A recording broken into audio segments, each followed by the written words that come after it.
Ny mety eto Antsinyandro eny an-dranomasina ny zoma 13 oktobra 2024 amin'ny 9 maraina, hatramin'ny sabotsy 14 oktobra 2024 amin'ny 9 maraina. Foana avokoa ny filazana fampitandremana mahakasika ny alin-drano ny morontsiraka rehetra nahara izany. Ho amin'ny morontsiraka Atsinanana, tanjona Bobaomby hatrany amin'ny tanjona Angotsy, isy ny tandrifin-drahona Mahalana indraindray. Ho avy atsimo Atsinanana andrifotra Kaosivy hatramin'ny 20 km isan'ora, hatratra 20 km isan'ora ny amin'ny tendrony avaratra. Adimy mpanonjana Anonjabe ny Ranomasina ary ny Avinonja Ray hatramin'ny 2.5 metatra. Tanjona Angotsy hatrany Mahanoro ho maina amin'ny ankapobeny.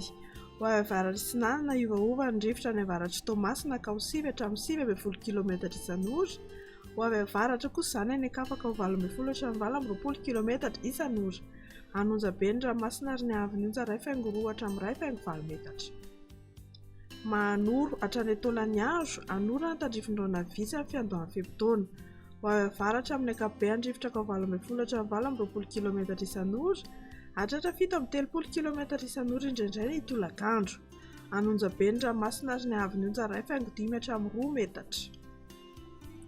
Taolagnaro hatrany amin'ny tanjona Vohimena, andrahoana amin'ny tsitokotokona ibalika ny masoandro.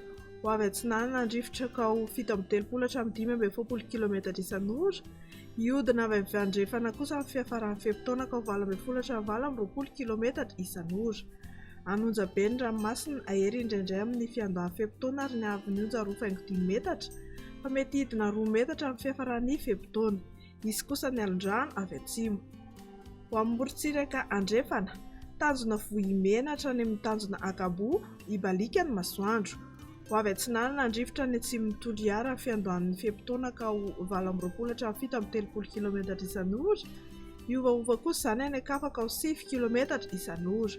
Ho avy avaratra andrefana na andrefana izany manomboka ny atoandro ka ho 12 hatramin'ny 17 km isan'ora, hiena ho 12 km isan'ora kosa ny amin'ny fiafaran'ny fehim-potoana. Anonjabe ny Ranomasina ary ny Avinonja 2 metatra, mety hiena miandalana izany rehefa manakaiky amin'ny faran'ny fehim-potoana. Ho an'ny tanjona Akabo hatrany amin'ny tanjona Vilanandro ibalika ny masoandro.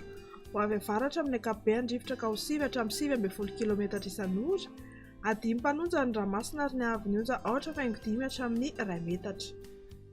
Tanjona Vilanandro hatrany Analalava dia andrahoana amin'ny tsitokotokona ibalika ny masoandro.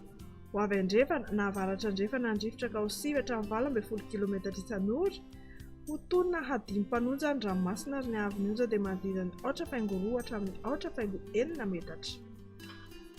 Analalava hatrany amin'ny tanjona Bobaomby ho maina ny andro amin'ny ankapobeny.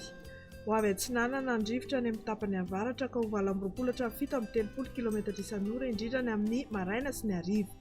Iovaova kosa izany any Ankafaka ho 9 hatramin'ny 12 km isan'ora. Ho tonina hadimy mpanonja ny Ranomasina ary ny Avinonja 8.2 hatramin'ny 8.9 metatra.